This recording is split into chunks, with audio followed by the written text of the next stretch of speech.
I'm just like, where was this for 2 years? How has it taken so long for someone to actually do journalism and confront Dr. Fauci with evidence contrary to his narrative rather than just lob him softballs like, hey, tell us how great you are today?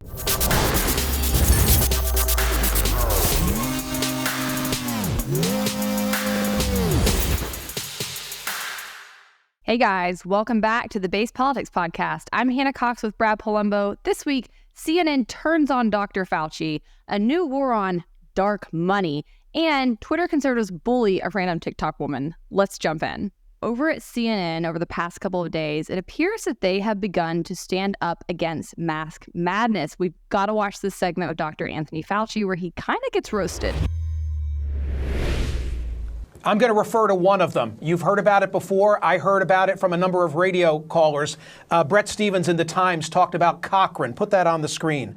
The most rigorous and comprehensive analysis of scientific studies conducted on the efficacy of masks for reducing the spread of respiratory illness, including COVID-19, was published last month. Its conclusions, said Tom Jefferson, the Oxford epidemiologist who is the lead author, were unambiguous. There is just no evidence that masks, make any difference. He told the journalist Mayan Damasi, full stop. But wait, hold on. What about the N95 masks as opposed to the lower quality surgical or cloth masks? Makes no difference. None of it, he said. Well, what about the studies that initially persuaded policymakers to impose mask mandates? They were convinced by non-randomized studies, flawed observational studies. How do we get beyond that finding of that particular review? Yeah, but there are other studies, Michael, that show at an individual level for individual. When you're talking about the effect on the epidemic or the pandemic as a whole, the data are less strong. But when you talk about as an individual basis of someone protecting themselves or protecting themselves from spreading it to others, there's no doubt that there are many studies that show that there is an advantage. When you took at the broad population level, like the Cochrane study, the data are less firm with regard to the effect on the overall pandemic. But we're not talking about that. We're talking about an individual's effect on their own safety. That's a bit different than the broad population level. So the host there, Michael Smerconish, who is one of the more, I think, centrist and independent voices still on CNN, he's referencing the Cochrane review there, which was a pretty comprehensive review of trials and studies into the effects of mask mandates and mask policies. And that review focused on randomized control trials, which are the highest quality of evidence in this case, rather than non-randomized trials or observational studies, which are not as strong evidence. And it found like pretty stark conclusions, frankly. I mean, it says that on the community-wide level, wearing masks probably makes little to no difference to the outcome of laboratory-confirmed influenza/SARS-CoV-2 compared to not wearing masks. So what this comprehensive study looked at was not just, in a laboratory setting, one person, does it reduce the droplets or whatever, but on a society-wide level or a community level, do these mask mandates, these policies, actually make a difference in the trajectory of the spread of a viral respiratory illness? And the answer is no. But Dr. Fauci is still defending these mask mandates in kind of grasping at straws to do so. And I'm just like, where was this for 2 years? How has it taken so long for someone to actually do journalism and confront Dr. Fauci with evidence contrary to his narrative rather than just lob him softballs like, hey, tell us how great you are today, or how hard has it been to be America's favorite person during this emergency, or those kinds of questions. What do you think of the Dr. Fauci underwear people are wearing? Yeah, it was insane. I mean, I really do think that that is probably one of the things that has lost in mainstream media the most credibility over the past couple of years, because we've had this information all along, and you did not have to be a health care expert. You did not have to be a scientist to read the basic data on masks and how ineffective they were going to be. You also didn't have to be any of those things to understand the detrimental side effects that wearing masks all the time were going to have. And these people wanted to run around and pretend that all of this was a conspiracy, that it was made up, that this was like a fringe flat earther kind of theory that these people had, and only rural idiots and the hicks could believe this. And how dare you not go along with Dr. Fauci, and how dare you not wear your mask, because that's obviously how you show you care about other people. It was an entire cult.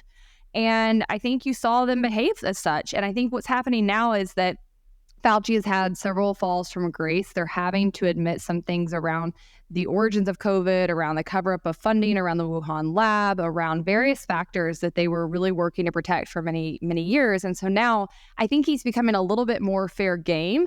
I think they're realizing that they have shot their credibility in the foot. They're doing some damage control. This is not the first mainstream media outlet I've seen push back on mask and some of the reemergence of masking that we've seen. There's been a college here in Georgia, a few other entities that have started to reimplement mask mandates, and we're seeing a lot of backlash from the left, right? It really seems like the consensus on this has changed.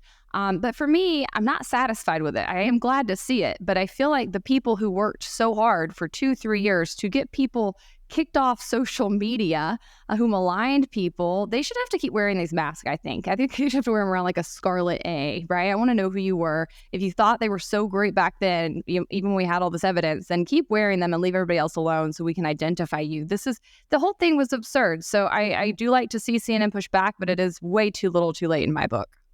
Yeah, so the whole segment in which Smerconish is talking to Fauci is one about the return as this winter comes of mandates, right? There's whispers that it might be returning for a travel mask mandate from the government.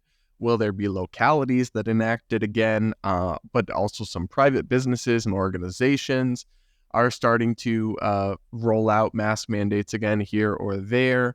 And to me, even discussing whether or not masks work at a community-wide level, obviously it's important, but it almost kind of misses the point in that I understood why we were having this conversation more in the pre-vaccine era. But now there is from everything I've seen, safe and effective at reducing serious illness and death, vaccine available at taxpayer expense to anyone who wants it. So like, why are we still talking about masks? Take it if you want it. Don't take it if you don't. And then if you're concerned about your health, just take it and stop worrying about everyone else. Like, you believe it will protect you. So just go. Why do you care if other people wear something on their face or not? I mean, I don't even understand. To me, it's clearly not. We're not having a rational discussion motivated by science and reason. It's clearly become swept up in the partisan culture war. It's clearly become swept up in tribalism. It's clearly become a signal of conformity and control. And I hesitate to judge any individual person that I see wearing a mask. For a while, I found myself slipping into that, seeing somebody wearing a mask and rolling my eyes at them or judging them in my head. Now, I try not to do that because there are individuals who have compromised immune systems or whatever. And if wearing an N95 mask helps protect them, I don't want to judge them. And now there's a lot of people out there just doing it to virtue signal. Like if I see you in a cloth mask in 2023, I'm going to judge you. But you never know if it's somebody who's actually in a unique circumstance where it might be appropriate, even if most of the time it probably isn't. So I try not to judge an individual too much, but anyone pushing kind of society-wide or company-wide or let alone government-mandated mask mandates at this point, I don't get it. And I think you must just really be trying to reassert control over people because it doesn't seem to me to be at all justified as a matter of public health or science. Right. Well, I think if you want to be a hypochondriac nut, you have every right to do that as long as you're not trying to force me to do it. So it should be as simple as that. If you want to wear a mask, go for it. I think it's mostly insane. But I do think there are some people who have credible cases to wear them, especially the actual medical grade ones, and that's fine. It should be left up to individuals. I do think it's troublesome that you see some of these private institutions beginning to bring back their own mandates. And of course, that is their prerogative. If they're private institutions, they can do what they want. But personally, I would not give a cent to any institution or business that tried to pull that crap again. If I started going to a college that implemented this, I would pull out of it. Like I would go scorched earth on this if it were me.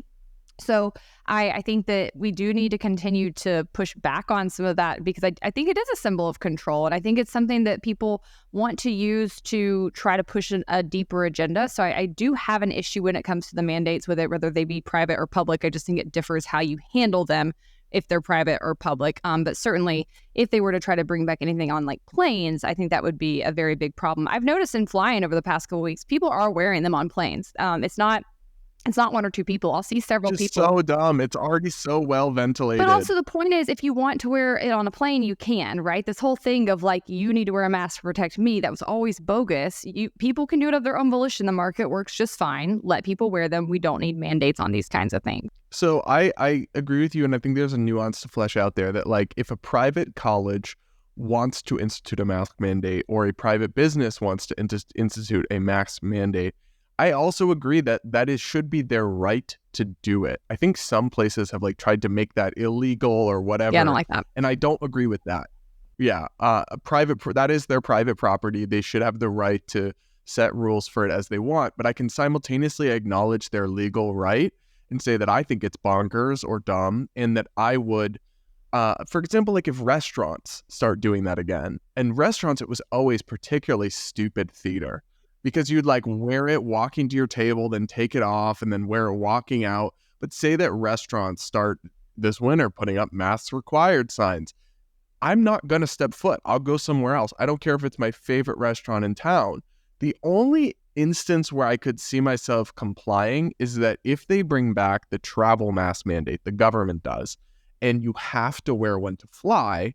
I mean, I'm not going to not go on a vacation or not go somewhere important for work out of refusal to put on a face diaper. Like, I probably will comply in that circumstance, because I mean, the airports have a monopoly on air travel. Or like, really, there's not an easy alternative way to go to the Dominican Republic or something, like if I end up going to travel. So, but as far as I can, yes, I will absolutely not participate in any of this facade again. And I just encourage people to do whatever's right for them, but please do not fall back into this COVID Karen mindset. Please don't make us go through this again. Hey guys, Brad here. I just want to make sure you're staying in the loop on all things space politics. We've also got 2 new shows you should check out. One is my new show, Damage Control, where I'm teaming up with right-of-center LGBT guests to restore sanity on these increasingly unhinged issues. Then there's Hannah's show, Propaganda, where she's reacting to videos of police brutality and exposing the systemic flaws in the U.S. criminal justice system. Check these all out on our individual Facebook and YouTube pages. And remember, Base Politics is a nonprofit organization, so you can help us move the culture through content by going to base-politics.com and donating today. All right, well, up next, we're going to talk about dark money, free speech, and the First Amendment. And to catch you up on this conversation, take a listen to this news clip about a 2022 Arizona ballot initiative that would have required big money donors to political campaigns to disclose their names, and passed with over 70% of the vote. Under Arizona's current laws, small campaign donors must disclose their identity and address, but larger contributions can remain anonymous through a network of nonprofit corporations. In 2014, reporters exposed how a utility company funded campaigns for its own regulators using dark money. And since then, pressure has mounted, blaming anonymous campaign donors for sleazy, misleading ads that don't require accountability. Arizonans want transparency. They've wanted it for a long time. The challenge is getting on the ballot. Former Attorney General Terry Goddard and business owner David Tedesco were behind the campaign's many efforts. Tedesco saying, getting to know politicians over the years, he's seen the negative influence of dark money. The challenges dark money poses for both our republic and for individual politicians on both sides of the aisle are quite significant. I have politicians say things to me like, I feel like a spectator in my own campaign once dark money kicks in, right? 2 groups opposed the measure, saying it limits free speech. It could face a legal challenge. Goddard believes this week's vote represents a new chapter in Arizona politics. Campaigns in Arizona are going to change. When you got to put your name at the bottom of an advertisement, you're going to be much more responsible about what's in it. Joe Dana, 12 News. So, Hannah, this is a big issue, whether people have the First Amendment and free speech right to donate anonymously to political causes or campaigns. And it's not just going down in Arizona, is it? That's right. So we've got a lot to unpack, but you guys need to be very aware of this. I think this is a huge threat, not only to free speech, but also just to political advocacy in our country. And we need to go back through some history for you to fully understand what's going on right now. But to be clear, this is Proposition 211 in Arizona. It passed overwhelmingly at the ballot last November. It is currently tied up in a number of lawsuits, 2 of them at the state level, 1 of them federal, because it is unconstitutional. But what ultimately happens, how this is decided, that remains to be seen. This was actually, it began being pushed by the state's former Democratic Attorney General, Terry Goodard, a number of years ago, following the Citizens United case. He's working with a group called the Campaign Legal Center. They tried multiple times to get this across the finish line, and they finally were successful last year. Again, the main tenets of this proposal are that it mandates that nonprofit organizations, 501c3s, divulge the personal information of some of their donors, including names, addresses, employers, and contribution sums to the government if these organizations participate in discussions about public matters.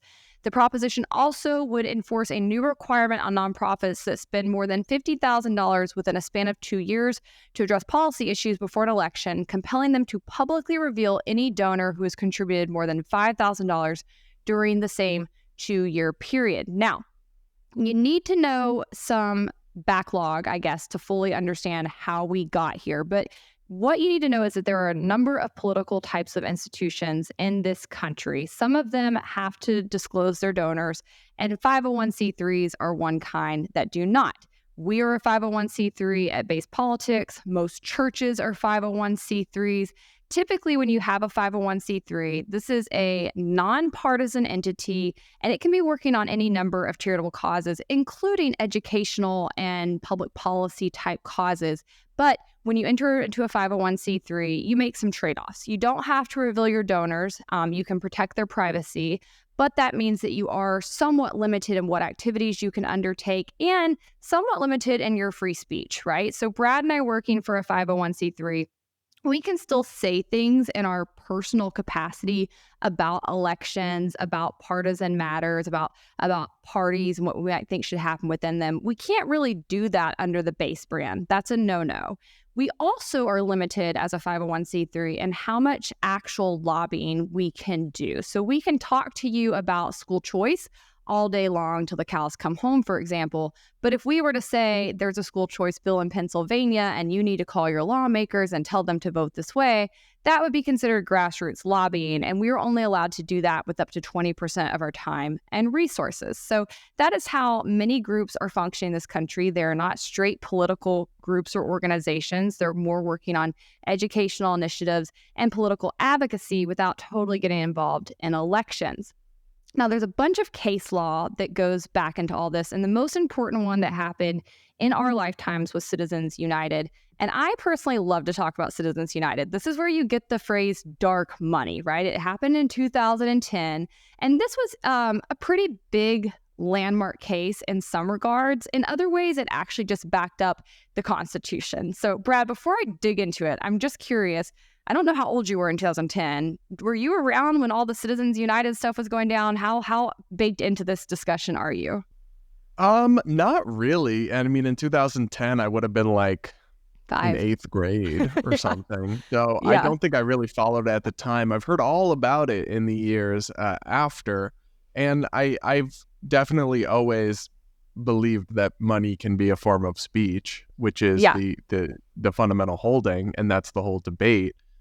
Because, I mean, if you're spending money to express your ideas, that to me is speech in the same way that, like, burning a flag is not literally speech, but it's still protected by the First Amendment because it's expressive conduct. So it's always seemed somewhat common sense to me that it would be a First Amendment would protect the right to spend money on political advocacy. What's interesting here is the question of anonymity and how that intersects with it. So you have a right, but do you have a right to do so anonymously? And I think you probably do, But I'm very curious as to why people would want to know how people are spending their money. Because to me, it seems like the most obvious reason they'd be pushing that is so they can have a chilling effect, right? So they can bully people out of giving money to certain organizations or punish them publicly, shame them. And also, like, if you're donating money to a church, maybe is controversial or other people don't want to believe in or whatever, can you be attacked for it? Like, a lot of people want privacy with how they spend their money. And I think that's something we should afford people. Right. So I'm going to read from the Heritage Foundation just to unpack what all Citizens United did, because I think there is so much misinformation out there.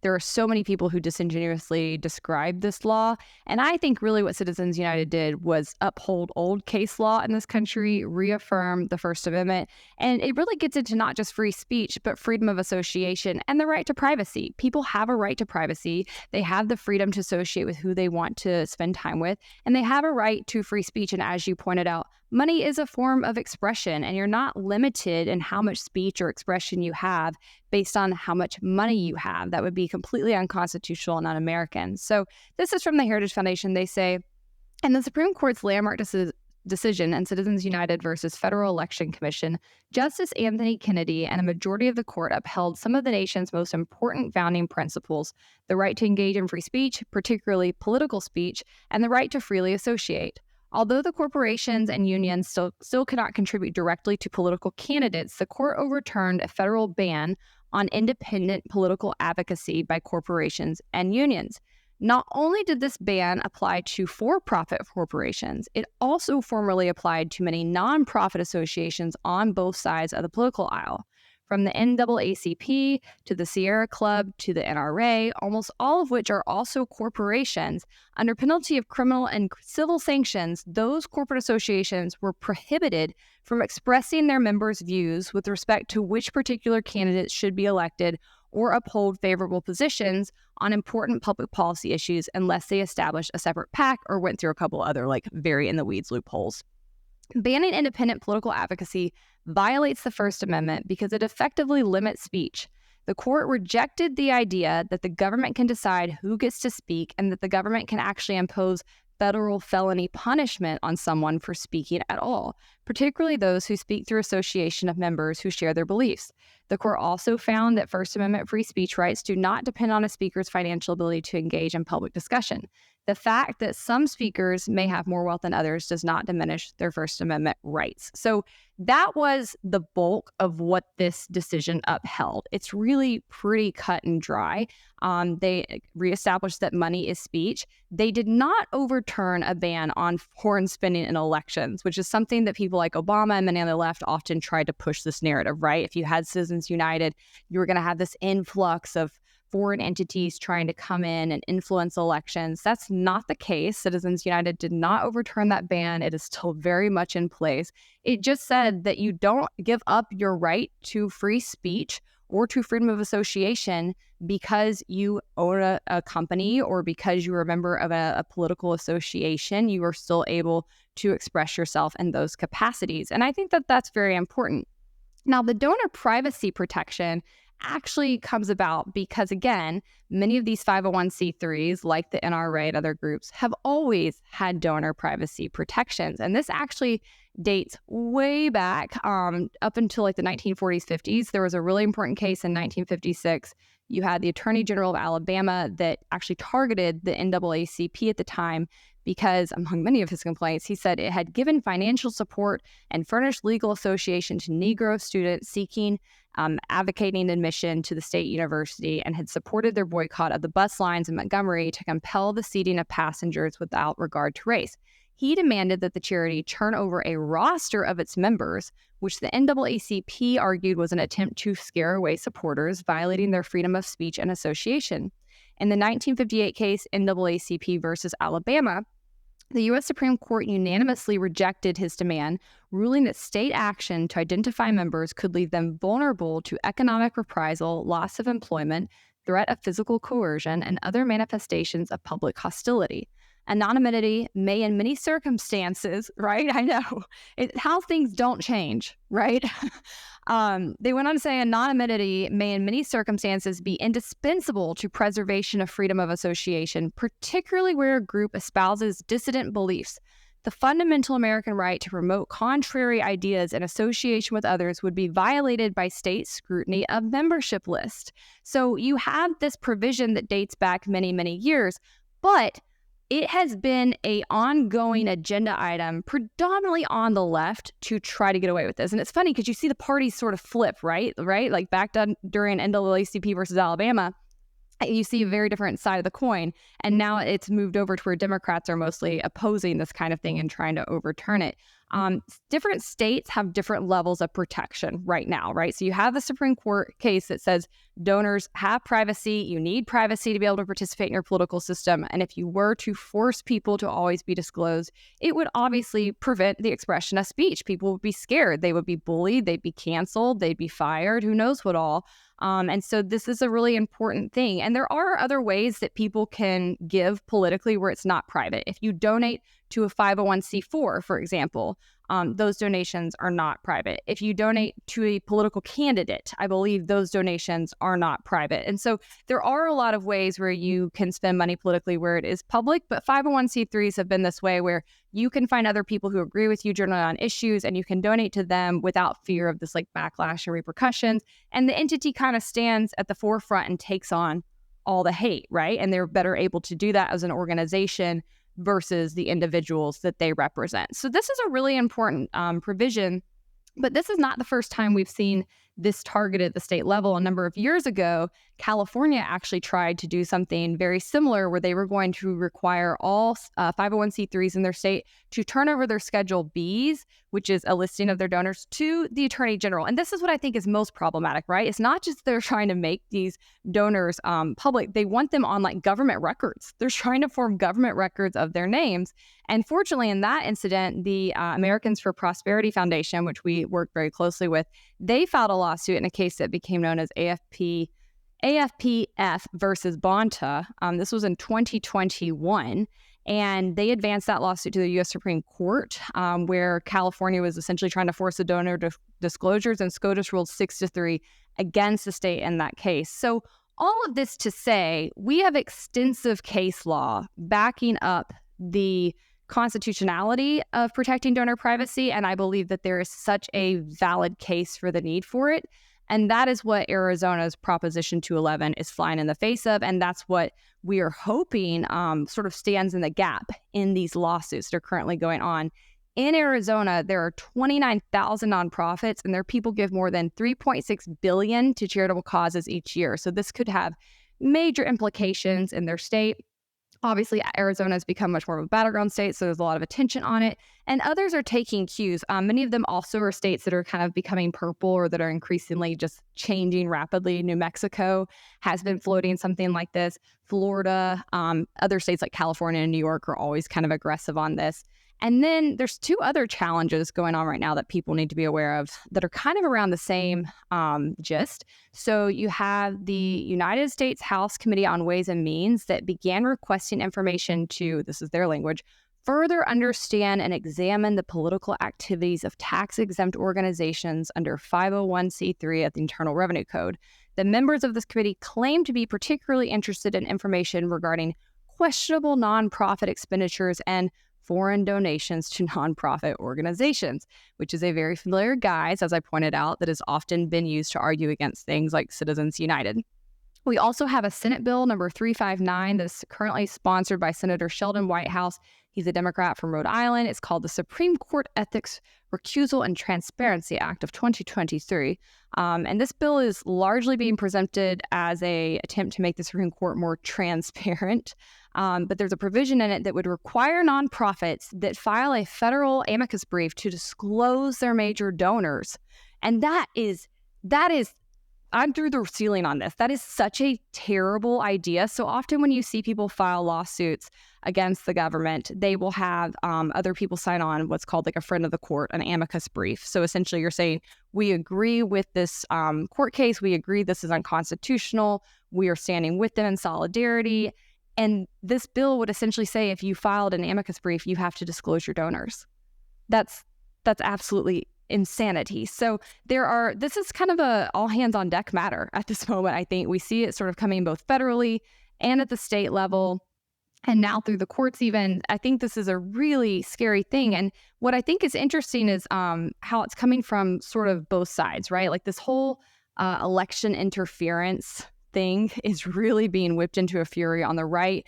You have, of course, Trump's lie in 2020 that the election was stolen from him, that our elections are unsafe. And you have a lot of Republicans who are now trying to reform election laws. And that's why they're going along with some of this, because the excuse Democrats are using to get a hold of these donor lists is that our elections aren't safe. And so Republicans are really getting played, I think, with this narrative, because it does seem, though, that most of this is coming from Democrat lawmakers, right? It is, but I'm saying Republican grassroots are falling for it. That's why you saw the ballot initiative pass so overwhelmingly in Arizona, is because they are under the impression that their elections are being stolen and rigged. And so if you call something an election protection law, they're going to vote for it, when really it has nothing to do with making your elections more secure. It's just about getting their hands on these donors so they can harass them, shut down free speech, and try to block the ability of people to participate in their political system. So I'm really upset about this, because we need people to be more active in their political system, more engaged, and they're trying to thwart that because they can't combat it ideologically.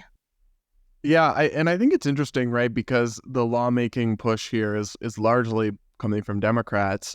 Just how short-sighted it is. They're like, oh, we got to get to those conservative dark money donors. Well, actually, your side has a lot of its own dark money donors, and just look at the example for the NAACP, which was doing something heroic at the time, but being attacked by the government, who wanted to know its donors, because they were, fighting for integration. It's like your liberal groups, your radical activist groups will also be violated under this. Their donors will be pressured and canceled, and it's like I feel like they do this a lot, where they undermine a protection to go after the right, and then they end up laying in the bed they made. And I just wish people could be less short-sighted in politics. Like, if you expose all donors' information, and I ultimately think this is going to be have to be decided at the Supreme Court, and the Supreme Court's going to have to just say, nope, you can't do this. And I think this current Supreme Court probably would. But let's say they did achieve their goal here. I think it would quickly screw over many liberal and progressive advocacy organizations. I bet you Planned Parenthood gets a lot of donations from people who wouldn't want their name, from rich people who maybe work in entertainment or whatever, who wouldn't want their name tied to such a controversial a group. And so I wonder if this stuff actually started to pass and take effect, whether all of a sudden some of these Democrats would change up real quick when their allies call them and are like, this is terrible, undo this. Yeah, I mean, that's a great point. It does seem excessively short-sighted. I also think that the people who have an issue with the money in politics, they just miss the mark every time it comes up. Like there is nothing. I want to say, I agree to some extent that there are problems with the money in our political system and how things are funded and who actually has say. If I call my senator, and I'm one person in Georgia who I believe like I'm capped at giving him $2,500 or something like that. But then large PACs or out-of-state corporations are able to give him tens of millions of dollars. Who is he actually listening to? Who is he actually representing? It's not me. So I want to say, first and foremost, I agree with you. There's a problem with the money in politics, but you're missing the mark when you try to go after the individual donors. It's not a problem with a lack of transparency. It's a structural problem. It's a big government problem. It's a problem where you have government capable of interfering in and messing with too many industries, having too big of an impact on things, which obviously incentivizes people to get more involved, to spend more money, to try to buy people off. The only real solution to that problem is to vastly limit the government, to limit its ability to interfere in various markets or industries, to prevent it from being able to put its thumb on the scale, to pick winners and losers. And that is actually how I think you would better fix the money in politics. I also would be okay with some kinds of restrictions that perhaps limited I think money is expression and you can spend money as you want. So you can't limit people and their ability to spend money and donate. But what you could do is limit the politicians and their ability to accept funds from outside their district or their ability to use funds in certain ways. And that might be a better way to get a hold of some of the corruption around this. So I just think that is something perhaps we could come together on the right and left, because I agree there are problems, but these kinds of things are quite sinister and really would do nothing to address the actual root problem you're trying to get after. I agree, and I do think there's some problems with money in our politics, but I also think people overestimate the effect to which just throwing money works in politics, right? If that was true, Michael Bloomberg would be president of the United States right now. Because if people remember, the former New York mayor, and I believe he's a billionaire, he dipped his toe into the 2020 Democratic primary. This man spent more than $1 billion on his 4-month presidential campaign, and he never came anywhere close to getting the Democratic nomination. He spent almost, it surpassed the amount of all the other candidates combined. And there was another billionaire candidate, and it still was more than all the others combined. Imagine if he had control of the national debt. Good grief. Right. But so I'm just saying, you can have all the money in the world, and ultimately, if voters aren't interested in you, it doesn't change anything. It obviously helps. It helps get your message out there. But it's not as simple as if you have a lot of money, you can just buy our election. Like, no, it doesn't work and like that. Again, they keep trying to say that all of this is specifically geared towards preventing foreign interference. And I think it's interesting, right after Citizens United, they tried this whole Russiagate thing, right? Tried to spread that lie. And they're continuing to try to fearmonger around that tactic and make people think that there's all this foreign interference in our elections. And in reality, again, our elections are some of the most secure and safe in the world. It's complete bogus on both sides when you hear that. There is some fraud. There's some, I guess, like advertising or memes spreading on social media. But in reality, it's just not happening. And so it's a false pretense. These bills, as they so often are very disingenuously named. And you guys need to be on guard against these kinds of things and really dig beneath the surface about what you're being told. All right. Well, up next, why did a bunch of people on conservative Twitter decide to bully a random TikToker? So a few days ago, a small TikToker named Julia Mazur, who had about 11,000 followers at the time, she posted this video, and it for some reason just blew up and became super controversial, and conservatives were dunking on it. But before I even comment on it or we get into any of the controversy, just listen to it. I want people to hear it for themselves and decide if they find it outrageous. It's 10:45 a.m. on a Saturday. I am 29 and single, and I don't have kids yet. Here's what your Saturday morning looks like when you're single at 29 and you don't have a kid running around the house. I didn't rise from my bed until 10:15. Every time I thought, I should probably get up and do something. I thought, why? Nobody's making me. I'm not missing out on anything. I went to Beyonce last night, and I didn't get home until 1 a.m. And I danced and drank my little heart out, and I didn't pay a babysitter to watch my kids as I did that. And I woke up a tad hungover this morning, which is probably why I was in bed for so long. And I was just scrolling on my phone, and I saw a picture of shakshuka, and I thought, what sounds really good?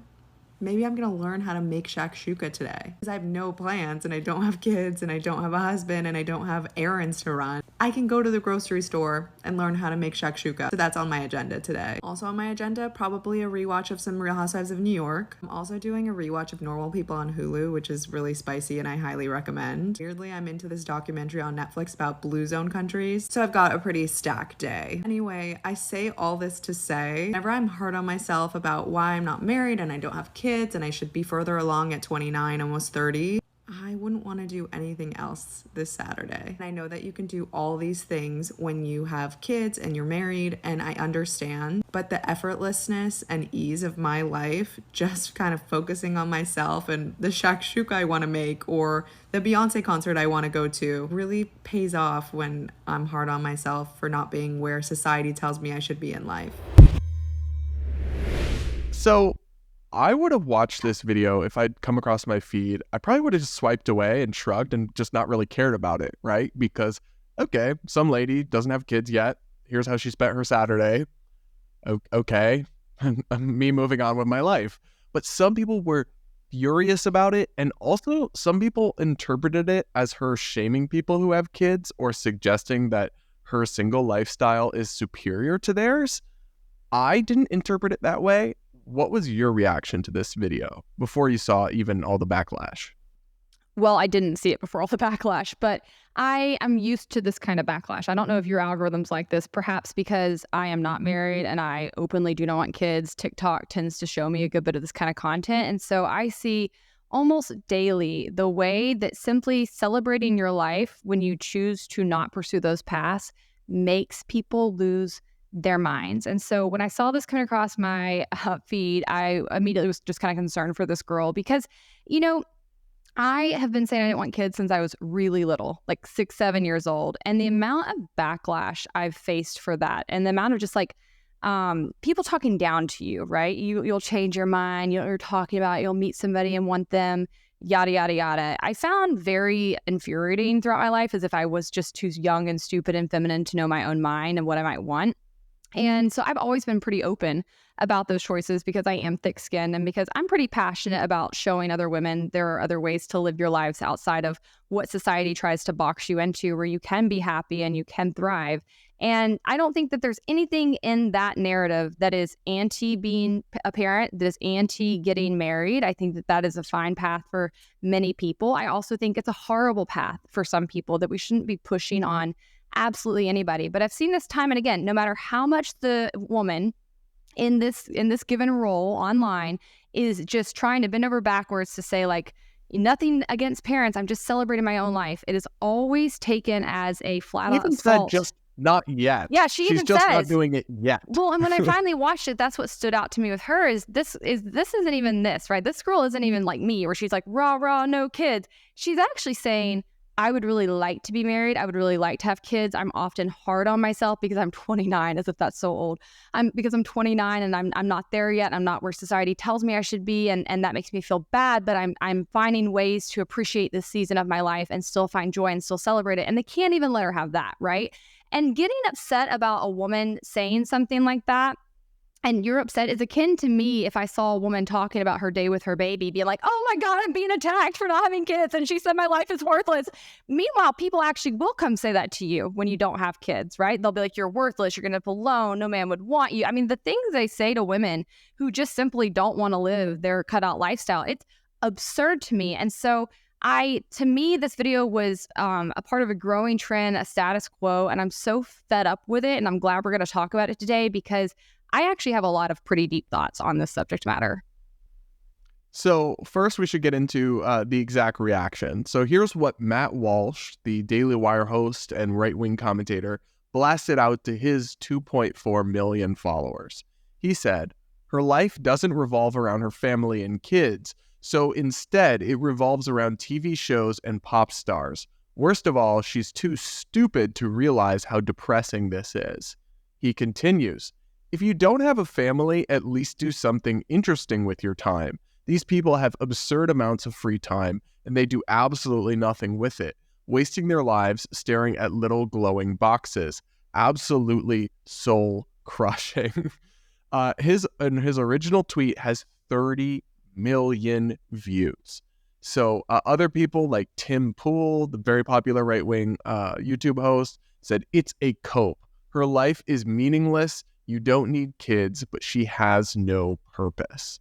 I have a lot of thoughts on this reaction, but one, it seems kind of unhinged to find some TikToker with 11,000 followers simply posting about their own life, not even engaging in the political debate or anything, and then blast them out to your followers and get 30 million people to view your dunk on them, and then to call her stupid or to otherwise lament her, say her life is meaningless. I mean, she just described a lazy Saturday. We all have that. Nobody is productive. For all you know, she's a nurse or something that is very productive in her life. I have no idea what she does, but I'm saying like they jumped to all these conclusions and attacked her, and it just felt very mean-spirited to me. It felt like bullying, like cyberbullying. They cyberbullied this random tiny TikToker with barely any audience and sent her millions of views from haters for a video where she didn't say anything offensive or outrageous. She just was like this is what my life is like, and I'm trying to see the upside of it, and it's where I'm at right now, and don't beat yourself up. And I hate this. I want to get off this ride. It screams you're very unhappy with your own life and your own choices if this is your reaction to this video. Also, for Matt Walsh to criticize somebody at staring at a box all day, I'm pretty sure he does nothing but angry tweet all day, every day. Like, how hypocritical. I mean, and again, you're right. To say her life is meaningless, you have no idea what brings her meaning. You know what her full life looks like. She's finding joy in a simple life and a simple day in her life. And I think that that's wonderful. And I think it's ridiculous that you feel the need to shame somebody and to criticize them to that extent and to try to send hate their way because you are so triggered by them not living the life that you think a woman should be living, even though she says she wants to be living that life eventually. Like, that is the craziest part about me.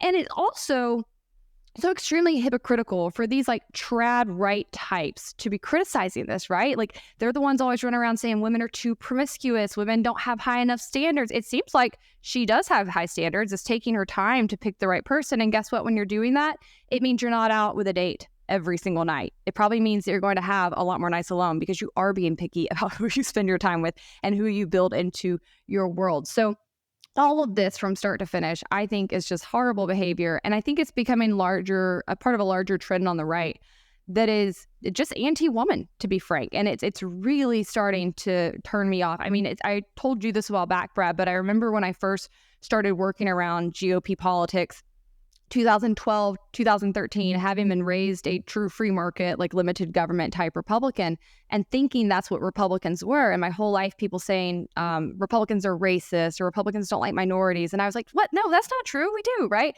And then I started working around grassroots Republican policies and working around different groups in Tennessee and traveling and speaking to them and them saying like very anti-immigrant things to me or very anti-Muslim things to me and being so baffled by it, where I was like, wait, I like Muslims. Like, what is this? You know? And it was sort of that populist Trump fervor that ended up taking over the party in 2016, but it was already latently there. And I remember just thinking like, wow, I guess parts of the GOP were racist this whole time and I had no idea.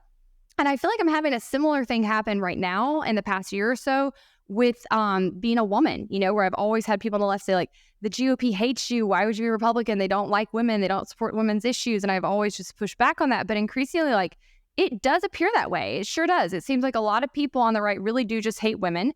They really don't want them to have choices. They do not see them as equals.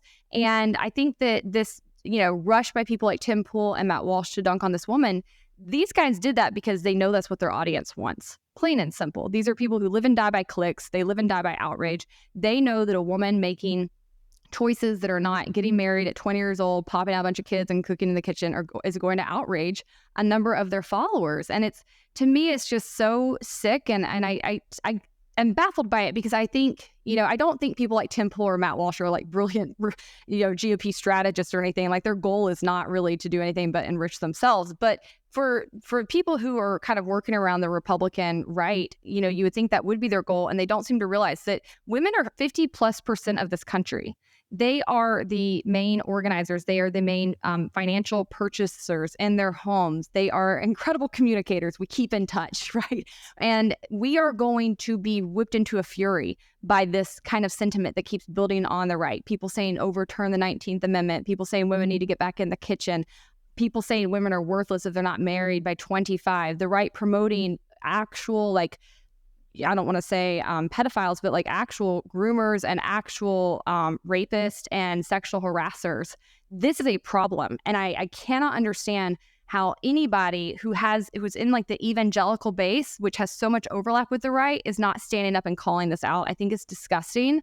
I think it is a very short-sighted tactic. And yeah, I'm sick of it. And I want to add one other thing about the kid piece, which is that, you know, this woman got called selfish all over Twitter, all over TikTok because of this video. And I think that that's a ludicrous thing to allege. I think there are many people who have kids for very selfish reasons. I think there are many people who are terrible parents who should never have reproduced. I think you can have a kid and be a parent and still be very, very selfish. And on the other hand, I think there are many people, me included, who have chosen not to have kids, even though that's a pretty tough call given the backlash you get in society, the condemnation, given the fact that it does limit the number of romantic partners you can have. Like, I've broken up with people that I might have married otherwise because we did not agree on the kid thing. And that's a huge sacrifice. But I don't believe that I can do the things I've been called to do in life and be a great parent at the same time. I have other ways I want to influence the world and make a difference. I have other callings on my life. And I firmly believe you shouldn't have kids unless they can be your end all be all. That's actually a selfless choice, right? So you can make both selfless or selfish decisions when it comes to whether or not to have a kid. I personally don't think there's anything wrong with making a selfish choice when it comes to not having a kid. You're not hurting anybody. As Ayn Rand would say, I mean, I'm pretty close to being an objectivist. I think that as long as you are not hurting anybody, it's fine to have selfish pursuits, and those can also move society further. Whereas if you have a kid for selfish reasons, that actually can do much more harm to society, both in harming the kid and in how that kid might act out in society. So it's this whole selfish, selfless debate needs to be radically flipped on its head. Okay, well, Julia actually responded to Matt Walsh and the other people dragging her online. Here was the video she put out in response to all the hate and backlash that she's been getting. Hi, my name is Julia and I'm 29 and single. Yesterday, someone named Matt Walsh decided to repost a TikTok video that I posted to his 2.4 million followers on X, formerly known as Twitter. And the way that his followers bullied me in the comments, reached out to me on social media, threatened me, was honestly abhorrent. Some of his followers said that I was gonna die alone, I should actually die and never leave my house, I should be sexually assaulted, I'm pathetic, I'm a whore, and that I was dead behind my eyes. Honestly, that one kind of made me laugh because I use Kosas concealer and I thought that it was working. No, but really, if you haven't watched the video, I suggest you watch it. It's all about how I, a 29-year-old single female, decided to spend my Saturday watching reality TV, learning how to cook shakshuka, and sleeping in until 10 a.m. And these people were really riled up about my choices on a Saturday. But here's the thing about social media. While it can be a really crazy place, which I experienced yesterday, it's a place where there's content for everyone. Here's who I'm creating content for. I'm creating content for people who are taking their time creating the lives that they want for themselves. Because it's the life that they want, not something that society has deemed correct. People who are feeling anxious in life because they haven't met their person yet or started a family, aren't rushing or settling to meet someone because some internet troll is telling them that they're gonna die alone. And you know what? There's a 40 to 50% divorce rate in the US. And I believe that figuring out who you are first and foremost and meeting your partner at that point is going to decrease that divorce rate. And if you're lucky enough to have the family and friends and support that I do, none of us are going to die alone. And I believe that we're all going to meet our people, and we're going to do it living life by our own terms. Life's too short to be living life figuring out what Matt Walsh wants us to do, or what some internet troll behind their keyboard is saying. If anyone is wondering, the shakshuka I made was delicious, and I'd love to share the recipe if anyone's interested. So I have a couple things, just a couple thoughts based on that. One, I'm sorry for what she's had to go through. When you go viral like this, it's a pretty nasty experience. I will say Matt Walsh is not responsible for his followers who engage in like threats or say horrible things. They're responsible for that, not Matt. The same way that when I quote tweet somebody, if somebody who follows me jumps in and replies something horrific, like that's not my fault. Now, should he be more mindful before sicking his followers on somebody such a small account or somebody with such minor fan base of their own? Yes. But it's ultimately, I don't think it would be fair to completely blame him for how his followers responded. But I thought she handled that with grace. I think it's fun watching normies interact with like the Matt Walshes of the world because they're kind of bewildered that some internet personality could get so worked up by their random video. And I hope that this ends up being a positive marketing experience for her. She has a podcast about dating. And she seems nice, so I hope that it ends up having a positive net impact for her, even though she has certainly had to deal with a flood of internet sewage. Yeah, I mean, she seems very poised in that video, very kind, very gracious, and definitely well above the caliber of Matt Walsh and his supporters. I've also been at the end of Matt Walsh's supporters, and they tend to be pretty nasty. And while I agree with you, it's not his fault. Individuals are responsible for their own actions. I do think a person's fan base speaks volumes about them and their ideology, right? I think you can see if somebody's pushing a message of respecting others and treating them well or not.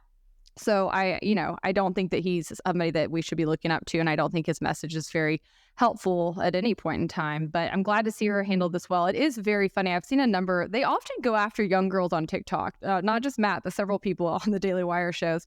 And it's so funny when these like young TikTok girls realize that this like rando conservative fringe person is talking about them because they've never heard of them. They're always completely baffled. They're like, why is this guy so upset? What is going on? It's kind of funny just to watch normies interact with them.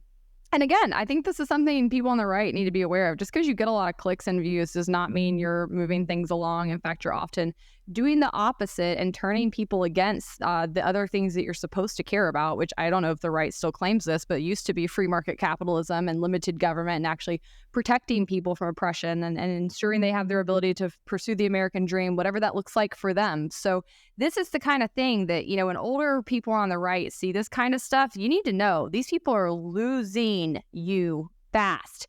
You need to find people who actually are normal, who can connect with normal people, who are principled, and who don't behave like this, because I think it's super detrimental to right-wing ideology and views when this is the kind of thing that goes viral, when this is what people are introduced to on the right. So I love to see that she handled herself well. I too hope it benefits her. I hope that everybody can show each other more grace. I think being a parent is really hard. And it has serious downsides and it has serious upsides. And if you choose it, you need support. And I also think being childless can be really hard and have serious downsides and serious upsides, and you need support. And I just wish we could, lean on each other more and involve each other in one another's lives and not have this, like, we're not at war. You shouldn't be at war with people. It shouldn't offend you or trigger you if they choose to live their lives differently than you.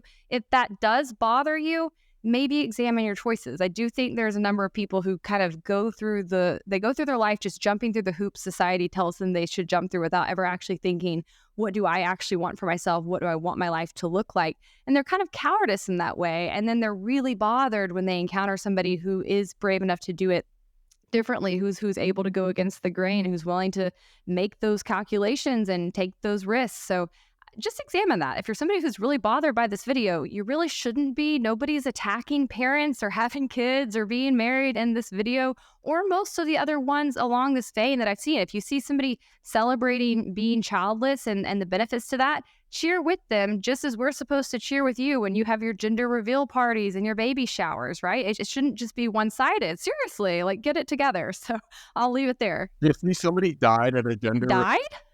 Somebody died at a gender reveal this past week. Yeah, they had a plane, and so they had a plane, and gender reveals are out of control, folks.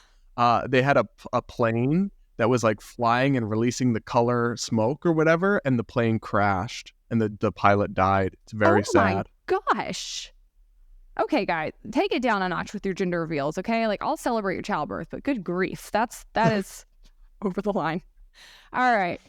I don't think airplanes need to be involved in your gender reveal. It really is. All right, let's move on to our hot takes. As I said, I've been traveling a good bit over the past week, so I have a very spicy hot take, and that is that women, it is not that hard to not pee on the toilet seat. What are you guys doing? Why is every airport bathroom stall I go in soaked in pee? I don't understand it. There's no excuse for it. Yes, what? Women are peeing on toilet seats in mass. I don't even understand how it's possible. I don't understand. Like, the only thing I can think is they're like squatting like you would if you were using a porta potty, which in that circumstance I get. But if you're not in a porta potty, you should not be squatting. Just sit on the seat and pee like a normal, proper person. It's disgusting. And again, there's no excuse. Also, most restrooms for women have those little like paper things you can pull out and place on the seat if you're scared of like contact with the seat or something. Do that. But stop peeing on the toilet seats. It's not okay. So this is so interesting to me because when I saw it, you wrote in the notes, it's not that hard to not pee on toilet seats. I thought you were going to go after men, like, because men will often pee on the seat because they're standing to pee and their aim is off. Yeah, I don't know about for men. I'm not a man. Or whatever. But... How do women end up doing that? Actually, Hannah, some women have penises. I don't think it's that many, though. Like, I'm talking every toilet. No, it's not. I'm joking. I'm obviously joking. That's extremely rare. But I find that whole thing funny. I mean, for men, like, you can lift the seats. I don't really care what y'all are doing under there. Like, that's up to you, whatever. But for women, stop peeing on the toilet seats. Like, I'm really judging you hard if you come out of the stall before me and there's pee on the seat. Like, I'm going to start calling people out. That's not okay. Get in there and clean it up. Right? Disgusting. Oh, you're grossing me out. So my hot take is also related to things that gross me out. I tried sushi again recently. It's still gross. It's still gross. What kind did you try? I don't even know. I tried multiple You're kinds. in Michigan. I don't feel like there's good sushi in Michigan. Yeah, the whole state just doesn't have any good raw fish.